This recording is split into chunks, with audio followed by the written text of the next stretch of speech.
আসসালামু আলাইকুম রহমতুল্লাহি ওয়া বারাকাতুহু। আলহামদুলিল্লাহি রাব্বিল আলামিন ওয়াসসালাতু ওয়াসসালামু আলা সাইয়্যিদিল আমবিয়াই ওয়াল মুরসালিন ওয়া আলা আলিহি ওয়া আসহাবিহি আজমাইন, আম্মা বা'দ। দর্শক মণ্ডলী, সুন্দর এই সময়ে বিশ্বের যে প্রান্ত থেকে আপনাদের সকলের প্রিয় চ্যানেল দেশ টিভির পর্দায় আমাদের সাথে যুক্ত হয়েছেন, প্রত্যেককে আন্তরিক মোবারকবাদ, প্রীতি এবং শুভেচ্ছা জানিয়ে শুরু করছি জনপ্রিয় ইসলামিক শো ইসলামী জীবন ও জিজ্ঞাসা। আপনাদের সাথে আছি আমি মোহাম্মদ আল আমিন খান। দর্শক, আজকের আয়োজনে অতিথি হিসেবে রয়েছেন বরেণ্য ইসলামিক স্কলার, বিশিষ্ট ইসলামী চিন্তাবিদ, শিক্ষাবিদ, লেখক এবং গবেষক ফজিলাতুল শেখ মোহতারাম মাওলানা আলী হাসান তৈয়ব, সম্মানিত খতিব, আন-নূর জামে মসজিদ, টঙ্গী। আসসালামু আলাইকুম ওয়া রাহমাতুল্লাহি ওয়া বারাকাতুহু। ওয়ালাইকুম আসসালাম ওয়া রাহমাতুল্লাহ। শেখ, ভালো আছেন? আলহামদুলিল্লাহ, হাইয়াকুমুল্লাহ। আপনি কেমন আছেন? আলহামদুলিল্লাহ, আল্লাহর রহমতে ভালো আছি। আপনাকে আন্তরিক অভিনন্দন আমাদের সুন্দর আয়োজনে। শুকরান। দর্শক, আমাদের আয়োজনে ইসলামিক জীবন ঘনিষ্ঠ যে কোনো বিষয়ে প্রশ্ন করতে চাইলে দেশ TV Islamic show Facebook page কিংবা ইউটিউবে গিয়ে কমেন্ট বক্সে প্রশ্ন রাখতে পারেন। কোরআন সুন্নাহর আলোকে আমরা প্রত্যেকটি প্রশ্নের উত্তর দেওয়ার চেষ্টা করব ইনশাআল্লাহ তাআলা। আজকে কথা বলবো ভালো কাজের গুরুত্ব নিয়ে। ভালো কাজ শুনতেই অনেক ভালো লাগে, কেন ভালো লাগবে না? কেননা আমলে সালেহ কিংবা ভালো কাজ, এটার দ্বারা আমাদের জন্য আল্লাহ সুবহানাহু ওয়া তাআলা পরকালে কাঙ্ক্ষিত জান্নাত রেখেছেন। পরকালে জান্নাতে যেতে আমাদের জন্য ভালো কাজ করা অপরিহার্য। কিভাবে করব, কেন করতে হবে, সব বিষয়ে জানবো ইনশাআল্লাহ তাআলা। শেখ, আমরা আজকের যে মূল শিরোনাম, কেন আমরা ভালো কাজ করব, আল্লাহ সুবহানাহু ওয়া তাআলা ভালো কাজের জন্য কেন আদেশ দিয়েছেন? ধন্যবাদ। আলহামদুলিল্লাহ ওয়াসসালাতু ওয়াসসালামু আলা রাসূলিল্লাহ। চমৎকার একটি বিষয় ভালো কাজ, এটিকে বলা হয় আল আমালুস সালিহ। আমরা যদি কোরআনের শুরু থেকে শেষ পর্যন্ত দেখি, আল্লাহ সুবহানাহু ওয়া তাআলা আমলে সালিহের কথা বারবার বলেছেন। যেমন সূরা আসর, এটা আমরা সবাই জানি, দর্শকরা সবাই এটি মুখস্থ।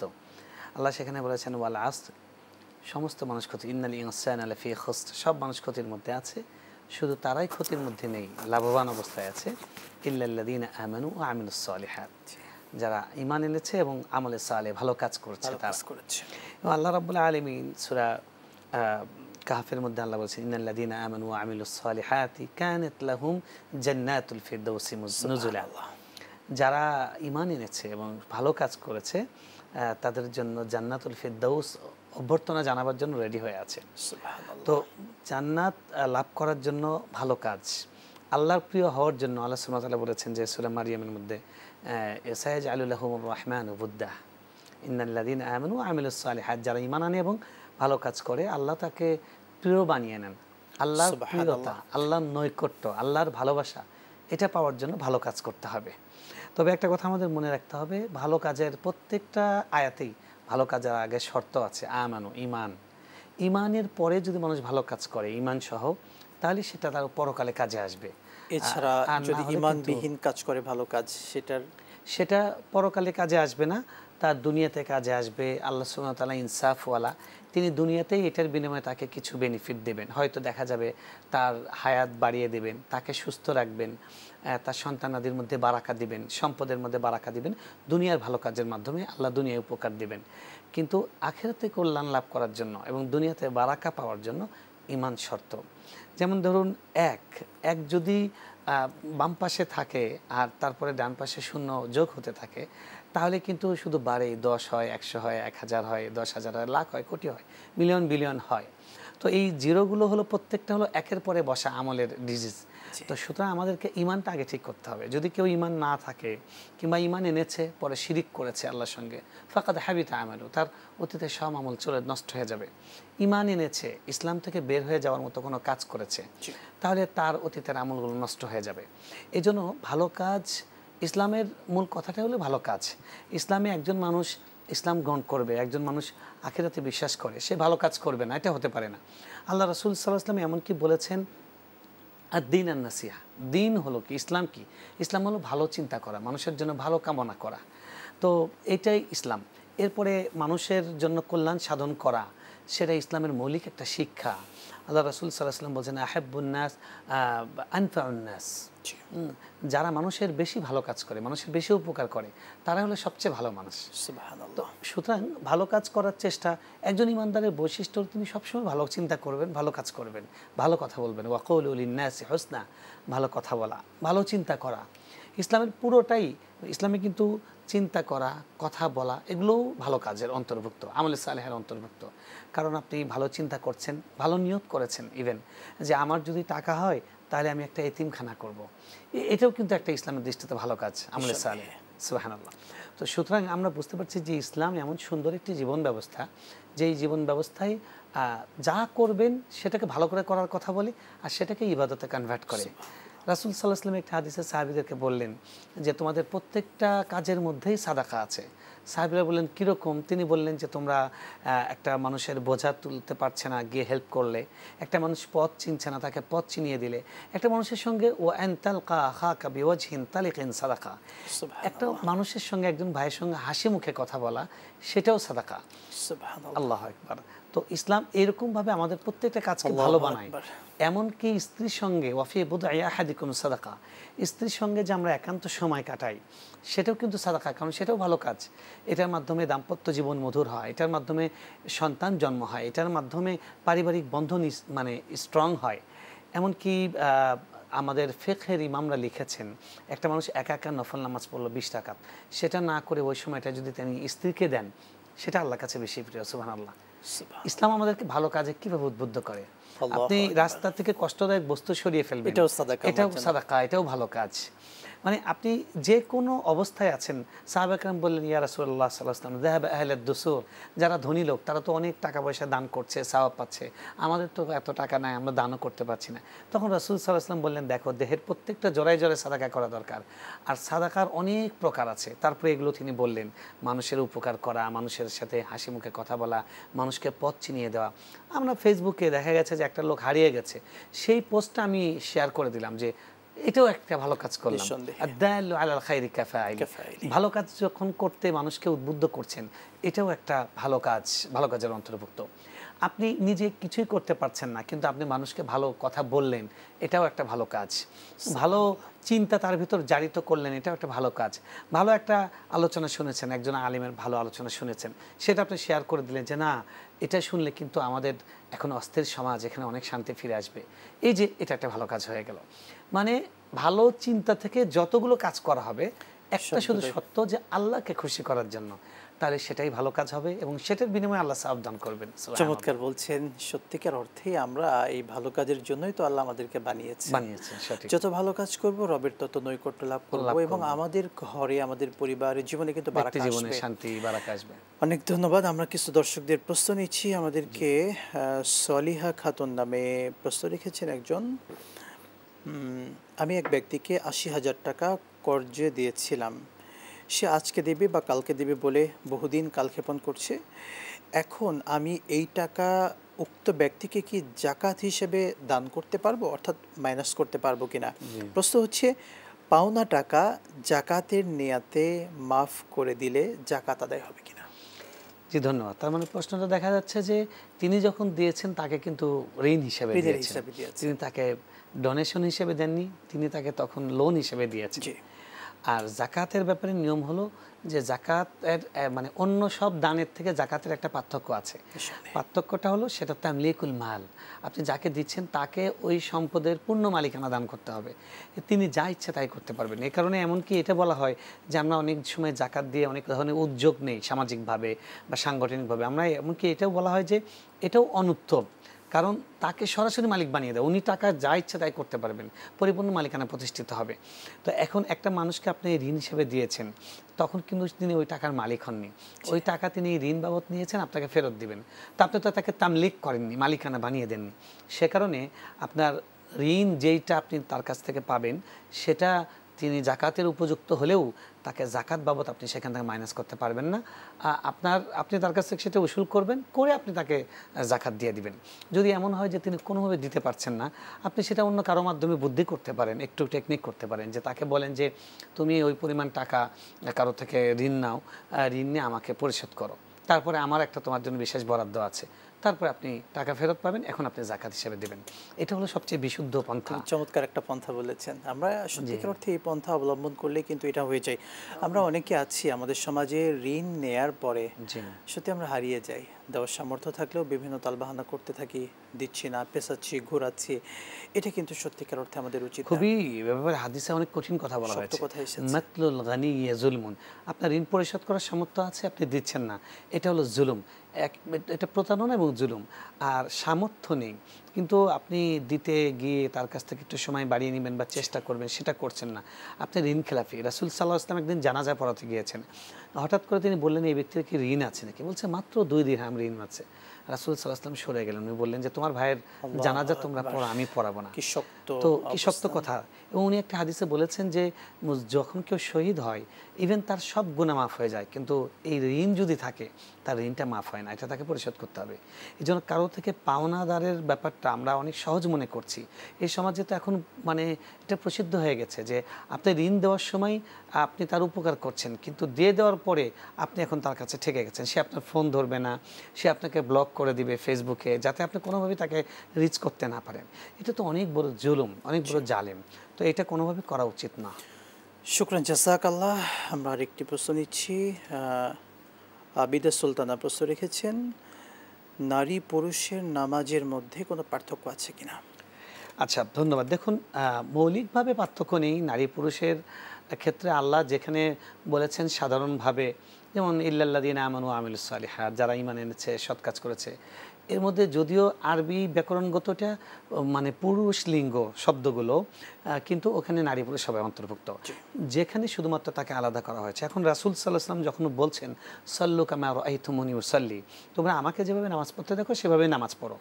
তো এটা একটা বেসিক কথা যে পুরুষ নারীর নামাজ একই, তাদেরও যেরকম সূরা কেরাত একই, আমলগুলোর মধ্যে কোনো পার্থক্য নেই। শুধু নামাজে ওঠা বসার যে ক্ষেত্র আছে, যে মুভমেন্টগুলো আছে, আমাদের হারাকাত যেগুলো আছে নামাজের মধ্যে নড়াচড়া করতে হয়, সেই ক্ষেত্রে নারীদের জন্য একটা মুস্তাহসান, একটা কাম্য বিষয় হলো জড়সড় হওয়া, একটু তার সতরটা ঢাকা, তার সৌন্দর্য আড়াল করার জন্য ইসলাম যেহেতু সবসময় চেষ্টা করে, চিন্তা করে, এবং এ কারণে নারীদেরকে ইমামতের দায়িত্ব দেওয়া হয়নি, আজান ইকামতের দায়িত্ব দেওয়া হয়নি, যে তার কণ্ঠটাও যেন পরপুরুষের কাছে না পৌঁছায়।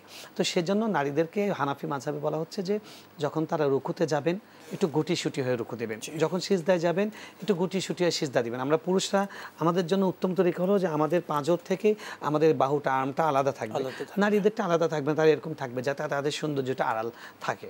জাস্ট এতটুকুই পার্থক্য, আর অন্য কোনো মৌলিক পার্থক্য নেই। সে রুকুর ক্ষেত্রে পার্থক্য হবে কিনা? রুকুর ক্ষেত্রে রুকু এবং সেজদা দোনোটাতেই গুটিসুটি হয়ে করা। রুকুর সময় আমরা যেরকম দেখা যাচ্ছে যে আমাদের পিঠটা একদম সোজা থাকছে এবং হাতটা টান টান থাকছে, যে কারণে আমাদের মাঝখান দিয়ে একটা ছাগলের বাচ্চা, হাদিসের ভাষায় আর কি, এদিক দিয়ে নড়াচড়া, কিন্তু মহিলাদের জন্য একটু গুটিসুটি হয়ে থাকবে, যে তাদের বাহু এবং তাদের বুক, এটার মাঝখানে এই জায়গাটা যেন এটা অনাবৃত হয়ে না পড়ে, এটা যেন দৃশ্যমান হয়ে না পড়ে, এই জন্য একটু তারা গুটিসুটি হয়ে করবেন এই আর কি।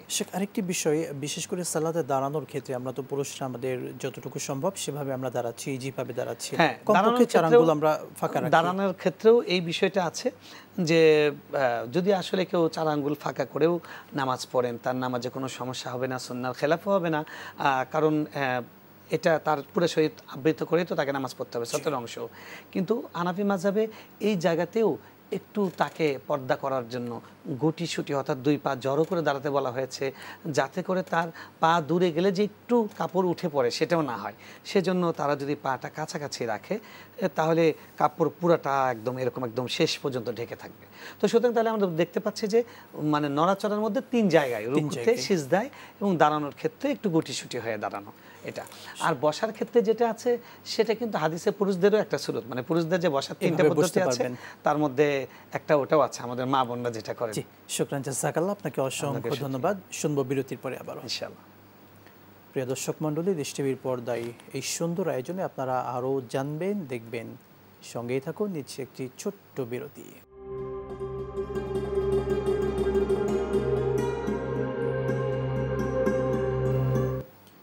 বিরতির পর আরও একবার স্বাগত জানাচ্ছি আপনাদের সকলের প্রিয় চ্যানেল দেশ টিভির পর্দায় জনপ্রিয় ইসলামিক শো ইসলামী জীবন ও জিজ্ঞাসায়।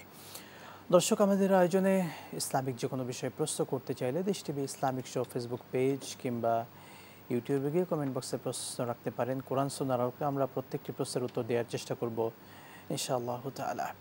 আমরা কথা বলছিলাম ভালো কাজের গুরুত্ব এবং প্রয়োজনীয়তা নিয়ে। ভালো কাজের দ্বারা রব আমাদের জন্য কি পুরস্কারের ব্যবস্থা রেখেছেন সুন্দরভাবে শুনছিলাম আমাদের শাইখের কাছ থেকে। দর্শকদের কিছু প্রশ্ন নিচ্ছি আমরা এই পর্যায়ে। শাইখ, দর্শকরা অনলাইনে বেশ কিছু প্রশ্ন রেখেছেন। রওজা শিকদার প্রশ্ন রেখেছেন, বিশেষ করে বয়স হয়ে গেলে অর্থাৎ বৃদ্ধ অবস্থায় আল্লাহ তাআলা নামাজের গুনাহ মাফ করে দেন, কথাটি সঠিক কিনা? না, কথাটি এরকমভাবে সঠিক নয়। যেমন কোরআনে নামাজের ব্যাপারে আছে যে ওয়াবুদ রাব্বাকা হাত্তা ইয়াতিয়াকাল ইয়াকিন। নামাজের প্রথম কথা হলো যে একদম মৃত্যু পর্যন্ত, যতক্ষণ না গড়গড়া শুরু হচ্ছে, মৃত্যু যন্ত্রণা শুরু হচ্ছে, তার আগ পর্যন্ত নামাজ আমাদেরকে কায়েম করে যেতে হবে। এর আগের যেই নামাজটাই ছুটে গেছে, এটার জন্য আমাকে ইস্তেগফার করতে হবে, আল্লাহর কাছ থেকে ক্ষমা চাইতে হবে, কাজা আদায় করতে হবে এবং ক্ষমা চাইতে হবে। তো কেউ যদি কাজা কোনো কারণে আদায় করতে নাও পারে, অন্তত ওকে ইস্তেগফার করলে আল্লাহর কাছে তো ক্ষমার দরজাটা খোলাই আছে। নিঃসন্দেহে। কিন্তু উনি যদি মনে করেন যে উনি বিশেষ ব্যবস্থায় মাপ পাবেন, এরকম মনে করার কোনো সুযোগ নেই। এখানে যেটা আছে সেটা হলো যে নামাজ এক পর্যায়ে গিয়ে মাফ হয়ে যেতে পারে। আল্লাহ রাসূল সাল্লাল্লাহু আলাইহি ওয়াসাল্লাম বলেছেন রুফি আল কালাম আন সালাস, তিনজন ব্যক্তির উপর থেকে কলম তুলে নেওয়া হয়েছে। তার মধ্যে হলো একটা শিশু আছে, একজন হচ্ছে পাগল আছে, একজন বেহুশ।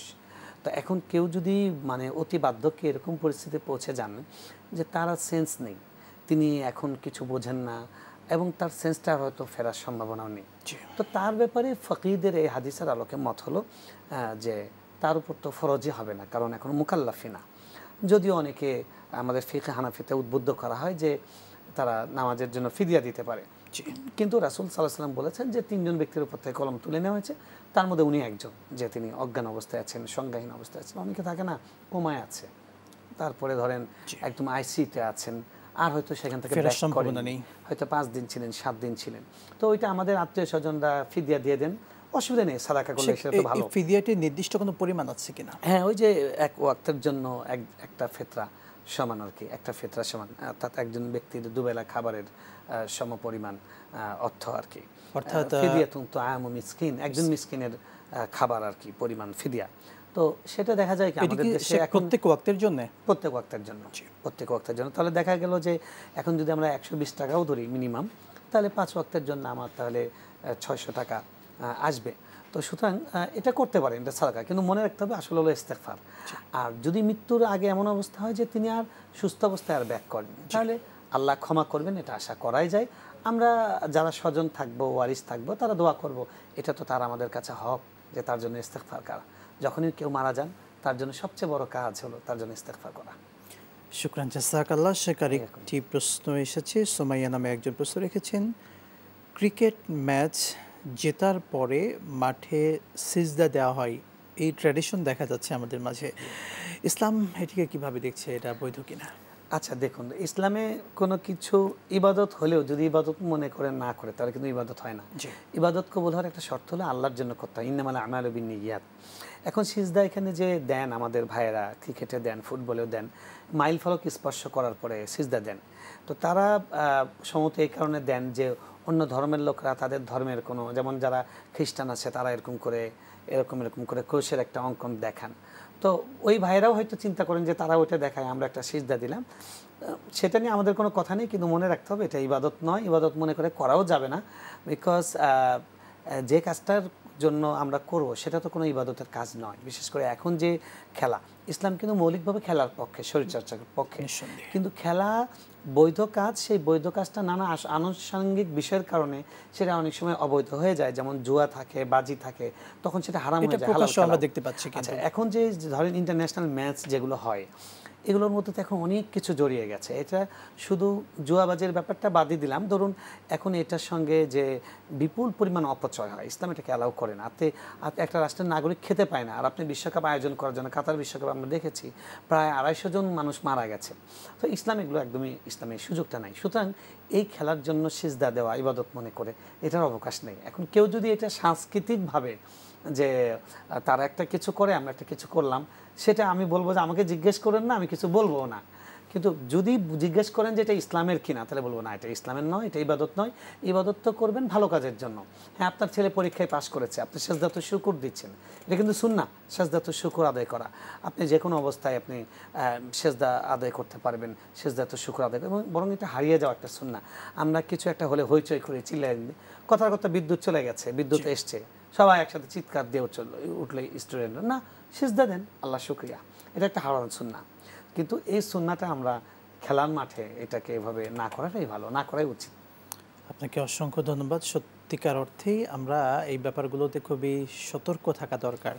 এবং আজকের যে বিষয়টি নিয়ে আপনি কথা বলেছেন, ভালো কাজের গুরুত্ব এবং তাৎপর্য, আমরা দর্শকদেরকেও এই কথা বলতে চাই। দর্শক, আমরা চলুন না প্রত্যেকটি সময় ভালো কাজ করি, কেননা ভালো কাজের দ্বারা রবের আমরা প্রিয় হতে পারবো। ভালো কাজ যত বেশি করব, আল্লাহ সুবহানাহু ওয়া তাআলার রহমত তত বেশি আমার উপরে আসবে, আর আমাদের সেই কাঙ্ক্ষিত জান্নাতের পথ সহজ হবে, সুগম হবে। আমরা কিন্তু সেটি আশা করি। মহান রব্বে করিম পবিত্র কোরআনুল করিমের অসংখ্য জায়গায় বারে বারে একই কথা বলেছেন, তোমরা ঈমান আনো এবং ভালো কাজ করো। কেননা ভালো কাজ আমরা যেটা করছি, সালাত, জাকাত, সওম, হজ থেকে শুরু করে খাবার খাওয়া, আমাদের এভরিথিং, সকল কাজ যদি সেটা কোরআন সুন্নাহ মোতাবিক হয়, অন্যের উপকারের জন্য হয়, সেটাই কিন্তু ভালো কাজ হবে। রব আমাদেরকে বেশি বেশি ভালো কাজ করার তৌফিক দান করুন। আল্লাহুম্মা আমিন। আজকের মতো বিদায় নিচ্ছি। আসসালামু আলাইকুম ওয়া রাহমাতুল্লাহি ওয়া বারাকাতুহু।